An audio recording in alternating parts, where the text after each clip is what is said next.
Chrissy Teigen, she's no stranger when it comes to publicity and the drama surrounding it. And a lot of people, they really don't like her. You either like her or you don't.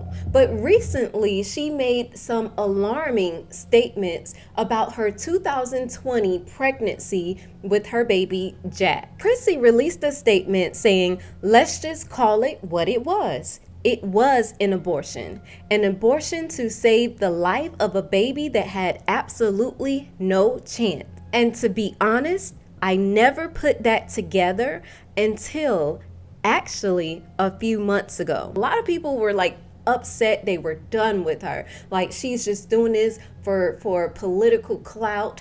She's doing this because she needs attention. I mean, the comments ate her up. Like, I'm a mother, let me know more, because I don't think that she just voluntarily decided, like, I don't want to have this baby, because she did so much. I'm like, I can't believe that.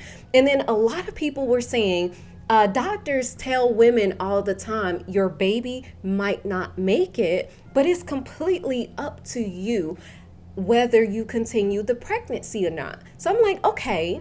So I went back to 2020 on her Instagram, and I see a statement that she released in which she talked about how they were not able to stop the bleeding. Like, she had to have blood transfusions, and they weren't able to give back the fluid that baby Jack had lost. So I'm like, okay, it sounds as though she is hemorrhaging. And what was the condition? So I did more research, and I found out that she had placenta abruption.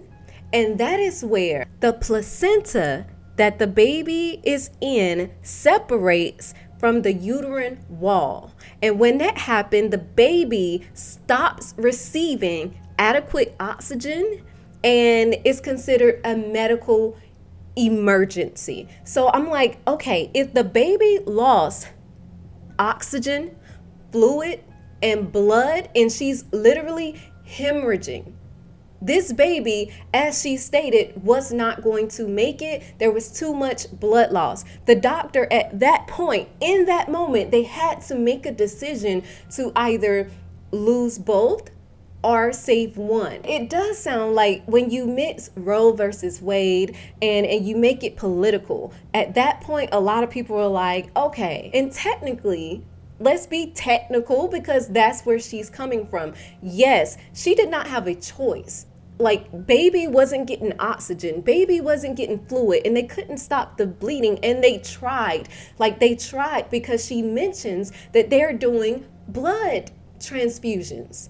That's not like a typical situation where a woman decides, like, no, I don't want to do this. I'm not ready to parent. Like, it wasn't that. But technically, by law, the law of Roe versus Wade, this was what it was. And I applaud her for being strong enough, but I do think she should have went into more detail, just kind of explaining what she meant by that, because she kind of, when all of this was happening, instead of explaining to the women that felt hurt or that felt betrayed by what she had stated, and then to come back 2 years later and say, no, it wasn't a miscarriage, it was an abortion, I think people felt misled. And she could have explained, and people would have had a difference of opinion. But instead, she said, oh, I'm no stranger to people that want to bully me, and I've been bullied in the comments before, I've been canceled, do your worst. It was very dismissive at that point, but I think people actually have to really put themselves in this situation and look at the facts, because the facts of this case says that it wasn't a situation where she could have went home to wait and see what could have happened. Like, she was hemorrhaging. Let me know what you guys think in the comments below. Do you still agree that Chrissy Teigen just wanted attention, or she wanted to cause drama, or what are your opinions? Was this a miscarriage, or do you consider, I feel like it was both.